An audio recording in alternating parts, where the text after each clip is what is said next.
تو اسے اللہ کی عطا ہی سمجھنا چاہیے۔ کچھ لوگوں کے پاس علم ہوتا ہے پر علم نافع نہیں ہوتا، وہ ٹامک ٹونجا مارتے رہتے ہیں ساری زندگی۔ علم کو اللہ کی عطا سمجھیں، اپنی عقل پر اپنے شعور پر زیادہ بھروسہ نہ سمجھیں، نظر اللہ پہ رکھیں۔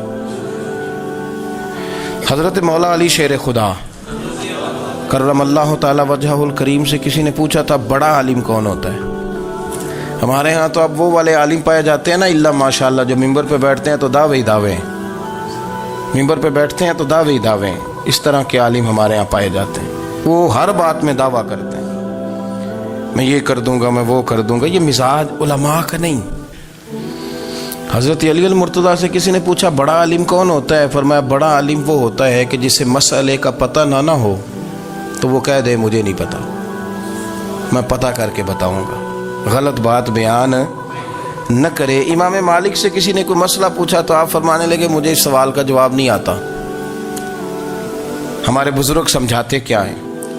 وہ کہنے لگا آپ اتنے بڑے امام ہیں تو اس سوال کا جواب نہیں آتا۔ فرمانے لگے اگر مجھے ہر سوال کا جواب آتا پھر تو میں خدا ہوتا، مجھے ہر سوال کا جواب نہیں آتا، مجھے تو اتنا آتا ہے جتنا میرے رب نے مجھے عطا کر دیا ہے۔ اپنی نظر اللہ پہ رکھیں، نکل آئیں اس معمے سے باہر کہ میں کوئی بلا ہوں، مجھے بڑا پتہ ہے، میرے پاس 6 ڈگریاں ہیں، مجھے 10 جگہ پہ تدریس کا شغف حاصل ہے، اس سے نکلیں باہر۔ قرآن مجید دیکھیے گا، اللہ تعالیٰ نے ارادہ قدرت فرمایا کہ میں حضرت آدم کو بناؤں گا، پھر بنانے کے بعد فرمایا فرشتوں سجدہ کرو آدم کو، سب نے سجدہ کیا الا ابلیس ابا واستکبر وکان من الکافرین، سب نے سجدہ کیا سوائے ابلیس کے، اس نے انکار بھی کیا، تکبر بھی کیا اور کافروں میں سے ہو گیا۔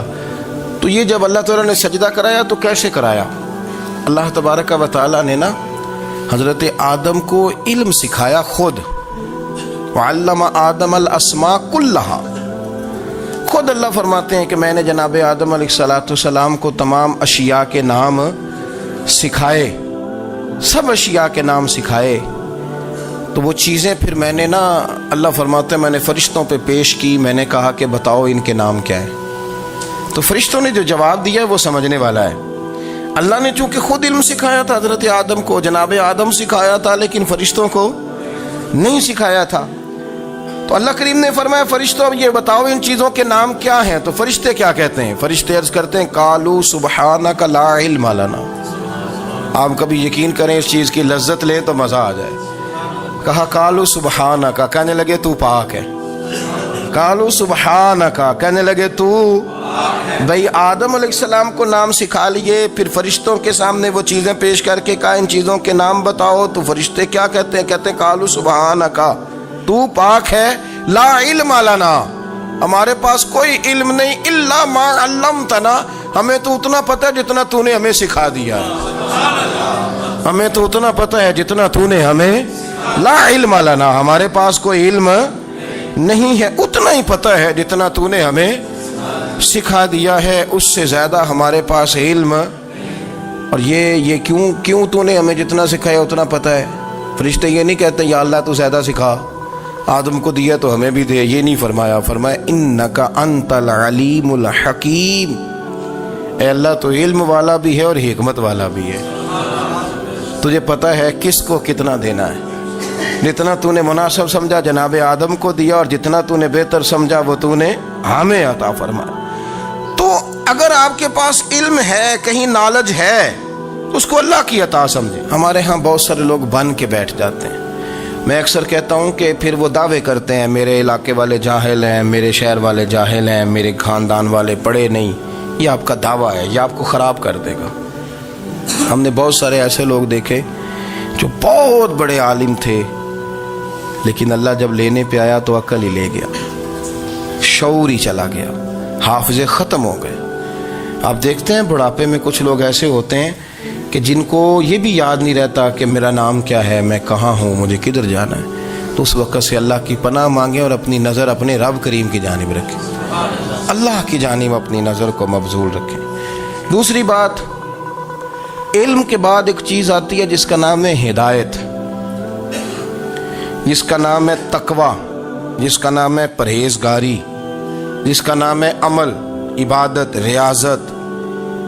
یہ بھی اسی وقت ہی نصیب ہوتی ہے جب میرا رب کریم نصیب فرما دیتا ہے۔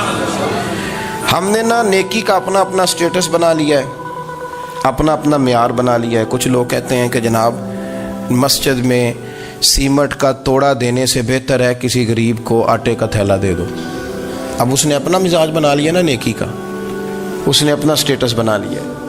میرا یہ سوال ہے کہ نبی پاک صلی اللہ تعالیٰ علیہ وسلم جب مدینہ شریف آئے تھے تو حضور نے سب سے پہلے غریبوں میں آٹا تقسیم کیا تھا کہ سب سے پہلے مسجد بنائی تھی؟ کیا عجیب لوگوں کا رنگ ہے، اپنی مرضی کی ہدایت، اپنی مرضی کا تقوی، اپنی مرضی کا معیار۔ مسجد کوئی بڑا چھوٹا خطیب بھی میری طرح کا ہو نا تو وہ مسجد میں بیٹھ کے جب نبی پاک کی بات کرتا ہے تو کہتا ہے میرے رسول پاک غریبوں کا سہارا بن کے آئے۔ وہ غریبوں کی بات کرتا ہے، مسکینوں کی، لاچاروں کی، کمزوروں کی بات۔ تو مسجد ہی تو وہ ادارہ ہے جہاں سے غریبوں کی بات ہو رہی۔ تو اب لوگوں نے غریب کو اور مسجد کو لڑانا شروع کر دیا، اس کو لڑاؤ کہ مسجد میں پیسے دینے سے بہتر ہے آپ غریب کو آٹے کا تھیلا دے دیں۔ آپ یہ کیوں نہیں کہتے کہ مسجد میں بھی آپ توڑا دیں ایک سیمنٹ کا اور ساتھ غریب کو بھی خدمت کریں؟ یہ کیوں نہیں تقویٰ؟ اپنی اپنی مرضی کا مزاج، اپنی اپنی۔ کچھ لوگ کہتے ہیں چھوڑو جی، ساری زندگی انسان نماز پڑھتا رہے اور پھر گالیاں بھی دیتا رہے، بندہ داڑھی بھی رکھ لے اور جھوٹ بولنا بھی نہ چھوڑے۔ تو یہ آپ نے اپنے پاس سے تقوی کا معیار بنایا۔ گالی دینے کا گناہ ہے اور داڑھی رکھنے کا ثواب ہے۔ تو اگر آپ داڑھی رکھے ہوئے ہیں اور آپ کوئی غلطی کر رہے ہیں تو اس سے آپ کی داڑھی کا ثواب ختم، اللہ کرے آپ کو سمجھ آئے میری بات۔ آپ کوئی غلطی کر رہے ہیں، داڑھی کا ثواب اس سے ختم، وہ اپنی جگہ پہ قائم ہے چیز۔ اپنی مرضی کا کیوں تقوی کا معیار بناتے ہیں؟ تقوی کا مزاج اپنی مرضی کا نہ بناؤ۔ اللہ کی بارگاہ سے دعا مانگو کہ یا اللہ ہمیں ہدایت کا نور عطا فرما، اللہ تو ہمیں رستہ دکھا، تو بتا کہ ہدایت کیا ہے۔ تو رب فرماتا ہے اللہ ولی الذین آمنوا، اللہ مومنوں کا مددگار ہے، یخرجہم من الظلمات الی النور، وہ انہیں اندھیروں سے نکالتا ہے اور نور کی طرف روشنی عطا فرماتا ہے۔ اندھیروں سے نور کی طرف اللہ لاتا ہے۔ اللہ ولی، اللہ مومنوں کا ولی ہے، وہ انہیں اندھیروں سے نور کی طرف نکالتا ہے۔ ہدایت ہمیشہ اللہ کی طرف سے سمجھے۔ جب وہ نماز کی توفیق دیتا ہے تو اپنے فضل سے دیتا ہے، جب وہ ذکر کی توفیق دیتا ہے تو اپنے فضل سے۔ ہم سمجھتے ہو جی فلانا نہیں پڑھ رہا بڑا بیوقوف ہے، فلانا نہیں پڑھ رہا، تو تم کیا اپنی عقل کے زور پہ پڑھ رہا ہے؟ میں جی اللہ کے فضل سے 2 سپارے پڑھتا ہوں، تو کس پہ احسان کرتے تو 2 سپارے پڑھ کے رویا کر کہ اگر مالک تو بڑا قریب نہیں۔ بڑے لوگ ہیں جن کو پورا قرآن حفظ ہے پر انہیں پڑھنے کی توفیق نہیں، تو انہیں فضل کیا اور مجھے توفیق دے دی ہے پڑھنے۔ رویا کر، پڑھ کے رویا کر، راتی ساری کر کر زاری، وہ نیند اکھاں تھی توندے تے فجرے اوہی گناہگار کہاون سب تو نیوے ہوندے۔ مہربانی کریں، ڈریں، نیکی کریں تو پھر ڈریں، پھر احساس پیدا کریں، پھر اپنے اندر وہ کمزوری لائیں کہ توبہ توبہ مجھے تو پتہ ہی نہیں، تو جانتا ہی نہیں۔ حضرت سیدنا امام اعظم ابو حنیفہ رحمۃ اللہ تعالی علیہ کے ساتھ ایک شخص کہتا میں نے نماز پڑھی، تو عشاء کی نماز تھی۔ یہ جو لوگ بڑے ہوتے ہیں نا، جن کے پیار کرنے والے بڑے ہوتے ہیں، ان کے گرد خوف بھی بڑا ہی ہوتا ہے، انہیں بڑا ڈر لگتا ہے، بڑی بعض اوقات آزمائش ہوتی ہے ان کی۔ عشاء کی نماز کہتے پڑھی تو امام صاحب نے نا عشاء کی نماز میں تلاوت کی آیتیں فَمَن يَعْمَلْ مِثْقَالَ ذَرَّةٍ خَيْرًا يَرَهُ وَمَن يَعْمَلْ مِثْقَالَ ذَرَّةٍ شَرًّا يَرَهُ، فرمایا جو ذرہ برابر خیر کرے گا وہ بھی قیامت میں دیکھے گا، اور جو ذرہ برابر شر کرے گا وہ بھی قیامت میں اس شر کو دیکھے گا، اس کے سامنے آئے گا۔ تو وہ شخص کہتا ہے کہ سارے لوگ نماز پڑھ کے چلے گئے تو امام صاحب رحمۃ اللہ علیہ نے اپنی داڑھی پکڑی، رو رہے ہیں، کہتے ہیں وہ ذرہ برابر نیکی کا بدلہ دینے والے، وہ ذرہ برابر شر پہ سزا دینے والے میری سفید داڑھی کو دیکھ، مالک میرے ذرے ذرے سامنے نہ لانا، لوگ تو میری بڑی قدر کرتے ہیں دنیا، میں تو بڑا پہچانا جاتا ہوں، لوگ تو میری راہوں میں پھول لیے کھڑے ہوتے ہیں، مجھے بڑا نوازتے ہیں، قیامت میں رسوا نہ کر دینا، میرے لیے مشکل ہو جائے گی۔ وہ کہتے ہیں میں نے امام صاحب کا درد دیکھا، مجھے کوئی کام تھا تو میں چلا گیا، میں نے کہا کہ وہ اس وقت اللہ کے حضور حاضر ہیں تو میں دوبارہ آؤں گا، کہتے میں تہجد کا وقت آیا تو امام صاحب وہیں بیٹھے تھے اور ان کی داڑھی آنسوؤں سے بھری ہوئی تھی اور زور سے داڑھی پکڑی ہوئی، کہنے لگے مالک رسوا نہ کر دے، قیامت میں رسوا نہ کر دے۔ یار جو ہدایت یافتہ لوگ تھے وہ تو ڈرے ہوئے تھے، وہ تو سہمے ہوئے تھے، وہ تو کہتے تھے یہ اس کا فضل نہیں، اس نے بلا لیا، یہ اس کا کرم نہیں۔ حضرت بایزید بسطامی کسی کافر کو دیکھتے تو رو پڑتے، کہتے مالک تو کتنا کریم ہے، یہ بے ایمان رہ گیا، تو نے اپنے فضل سے مجھے اپنے نبی کا غلام بنا لیا۔ وہ رو پڑتے۔ یہاں تو لوگوں کا دعویٰ ہی بڑا ہے، نمازی اللہ خیر فرمائے وہ تو دوسروں کو گھورتا ہے، وہ کہتا ہے جنت کا میں مالک ہوں، کنجیاں میرے پاس ہیں، میں کسی اور کو گھسنے نہیں دوں گا، اور اگر 2-3 حج کر لے تو پھر تو وہ کہتا ہے کہ اب میرے سے پوچھ کے لوگ جنت میں جائیں گے معاذ اللہ، اور اگر وہ 2 4 5 7 دفعہ کوئی نفل پڑھ لے تو پھر وہ کہتا ہے چھوڑیں جی سارے لوگ بے عمل ہیں، میں اکیلا نیک ہوں۔ نہ ایسا کریں، اپنی توجہ اپنے رب پہ رکھیں، اپنی توجہ اپنے معین الملت والدین، عطائے رسول، ہند الولی، غریب نواز، خواجہ معین الدین چشتی، حضرت خواجہ اجمیر، شاہ اجمیر، شاہ اجمیر، والی ہندوستان۔ آخری عمر میں نا سارا دن روتے گزر جاتا، ساری رات روتے گزر جاتی، ذرا سی کوئی بات کرتا تو رو پڑتے، آنکھیں آنسوؤں سے بھری رہتی۔ کئی دفعہ آپ نے بھی پریشان ہو جاتے ہیں نا کہ یار تو ایک بات کی جان ہی نہیں چھوڑ رہا، تو خواجہ قطب الدین صاحب بختیار کاکی سے لوگوں نے کہا کہ آپ مرشد سے بات کریں، اتنا بھی تو نہیں نہ رونا چاہیے، ہر وقت اس کے آنسو کی کریے، عاشق دا کام ہی رونا تونا، تے بھی نہ رویو نہیں منظوری، یہ عاشق سدا ہی روندا رہندا ہے، پاویں وصل ہوئے تے پاویں دوری، ہر وقت رونے کا کیا مطلب ہے؟ تو خواجہ قطب صاحب کہتے ہیں میں قریب گیا تو میں نے پیر دبائے، میں نے کہا سونیا لوگ تو کچھ بھی نہیں کرتے، تو نے تو کمال کر دیا، 90 لاکھ آدمی مسلمان کر دیا، دنیا کچھ نہیں کرتی، تو نے 50 سال ساری رات مصلے پہ بیٹھ کے رب راضی کیا، تو شہزادہ تھا، حضور کی اولاد تھا، لیکن معین الدین تیرا ایک پلاٹ بھی نہیں، تو نے طالب علم پالے، انہیں غریبوں کو دیا، تو نے نوازا، کوئی شے نہیں تیرے پاس، ہر چیز تو نے، ساری رات روتے ہو، سارا دن روتے ہو۔ تو خواجہ قطب الدین صاحب کہتے ہیں میں نے جب عرض کیا تو خواجہ صاحب مجھے گلے لگا لیا، چیخ مار کے روئے، کہنے لگے قطب الدین پتر داڑھی سفید ہو گئی، جانے کا وقت آ گیا، جو تو نے نیکیاں گنوائی ہیں وہ ہیں صحیح میرے پاس، پر یار کی بارگاہ میں پیش کرنے کے قابل ایک بھی نہیں، ایک بھی نہیں۔ تو بارگاہ تو دیکھ کتنی بڑی ہے، رسول کریم کی بارگاہ میں پیش کرنے کے قابل ان میں سے ایک بھی نہیں، تو آستانہ دیکھ کتنا بڑا ہے، کیا پیش کروں گا، کیا عرض کروں گا حضور کی بارگاہ میں، کس طرح؟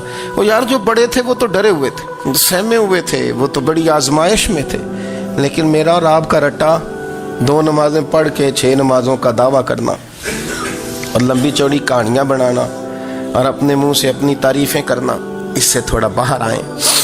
رزق بھی میرا اللہ ہی دیتا ہے، علم بھی اللہ دیتا ہے، رزق بھی۔ بڑے بڑے فقیروں کو مالدار ہوتے دیکھا،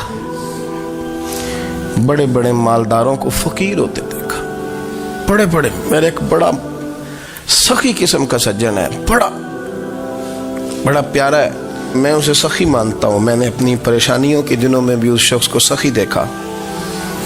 ایک دن رات کو مجھے ٹیلی فون کر کے کہنے لگا کدھر ہو؟ میں نے کہا میں گھر ہوں۔ نہیں اکثر سفر میں ہوتے ہو نا؟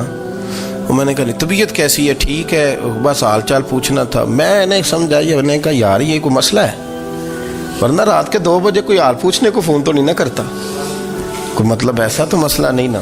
تو میں نے بیک کال کی، میں نے کہا یار میری بات سن، مسئلہ کیا؟ کہ نہیں کچھ نہیں دل کر رہا تھا۔ میں نے کہا میری گل سن، رہے ہیں اسی 4-5 سال کٹھے، میں تین جاننا، اصل بات کر۔